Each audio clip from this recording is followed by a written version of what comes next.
Hello, this is a demo about the Cockpit Machine's virtual console or virtual machine consoles. And yeah, it's more like a demonstration of where I am with this, not necessarily of where we will end up.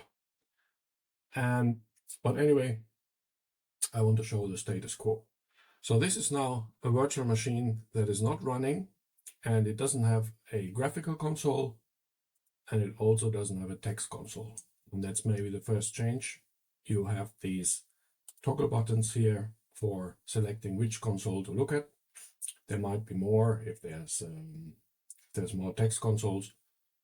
And but you will always at least see graphical and text, even if the machine doesn't have any. And that gives us the opportunity to have some UI here for actually adding these consoles to the machine. So we have the text console here, and let's just add one. And now it tells us that we have to start the machine, of course, to access this. We could do the same with the graphical console, but for variety, let's just run the machine and we get the text console in action.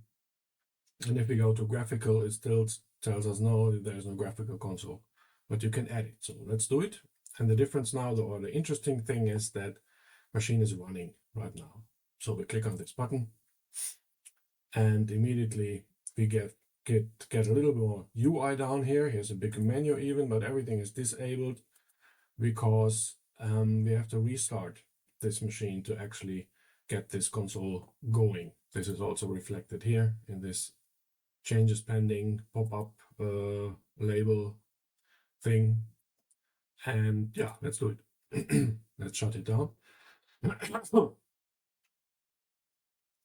And well, let's run it again. And then this console pops up. The UI activates itself here. Now we can send the keys, we can disconnect.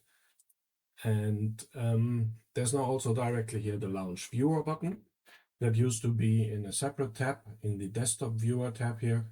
But it really only applies to the graphical consoles. So now it's here on this.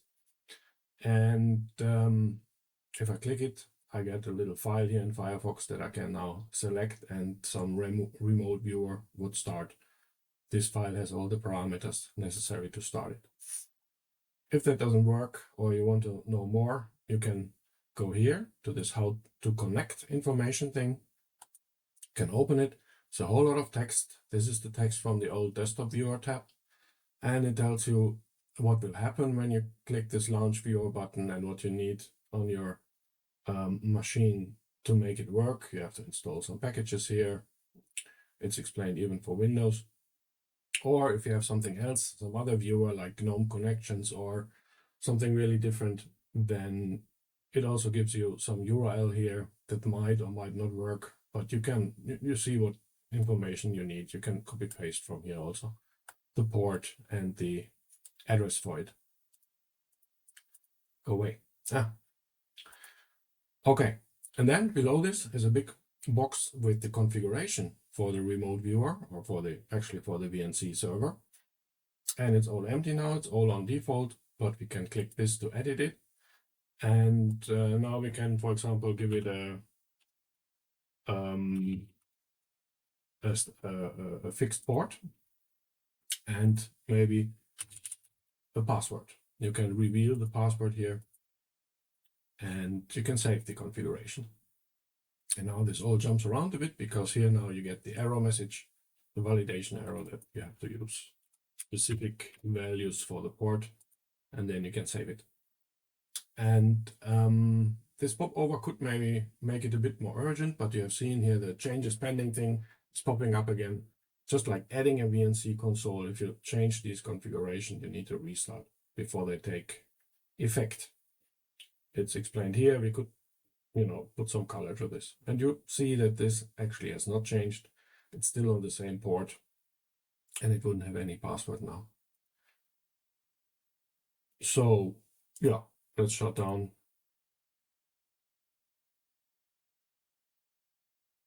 And start it again. Now it's running again. We can check here. Now the port is the same as the configured one, and you would have to input the password with the remote viewer. And you can still reveal it here. Okay. I think these are maybe the most interesting new things. The expanded view of the console is also changed here. Most of the UI has gone away. It's just the name of the virtual machine and the possibility to switch between them. So here the layout is maybe not polished enough. And you have the compress button here to go back to this layout. If you would be on the text console here, and then you expand and you stay on the text console, but you unfortunately use all the content. If you're on the graphical console and you switch between these views, you stay on the graphical console. That's also something new. There's one more thing that I was working on. There's not just VNC, there's also Spice. Some people might have Spice. So let's shut down the machine and I'll do some magic in the background to remove the VNC and add some Spice.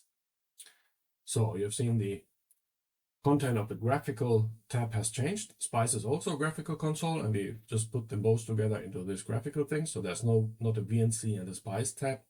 There's just a graphical one. And if we have VNC, then Spice will be ignored. But if there's no VNC, then we let people access the Spice thing. And Cockpit cannot show an in-page viewer for Spice. This should be expressed here with this sentence. And but the launch viewer button will still work with it. But of course, we have to start the machine for that. And we also have the possibility to replace Spice now with VNC so that you get an in-page viewer. This will start the old replace Spice devices dialog that we also have to help people that lose Spice support in an OS update. Let's not do that. And we just run the machine. And so, you know, the text disappears that tells you to start it because now it's running, but you can't see anything here because Cockpit can't show Spice consoles. You can still replace it if you like. This now needs a shutdown again. The usual. You can click this one. You get a little file that would now tell the remote viewer to use the Spice protocol on a certain port. And you'll also still have these instructions here. You can't configure it, and we could add that support, but it's low priority, and the URL has changed to Spice. Yeah, so the launch viewer button will still work, but I think maybe interesting if we navigate around here and then we come back, then the default console will be the text console in this case, because graphical is empty and maybe text is more useful, but maybe some people want to have graphical be the default so that they can hit the launch viewer button immediately. Let's see what we can do there. Maybe we can make the selection here change the default of a console and make that somehow permanent, that choice. Okay. But now we have it running. Let's finally replace this now with VNC. And you are back on this view where it tells you that you have to restart the whole thing. And we do it. And run it again. We could, of course, put actions here. I think making this word a link to do the action is a good idea. But maybe it has trouble with localization. So I don't know if we can do that. Or we can easily put a button here to start the machine. And we can also invent a new action that power cycles the machine completely. Not just a reboot, but a complete shut off and power on again. Okay, yeah, we started for completeness, and then we have the graphical console here. Yeah, That's it. Thanks a lot.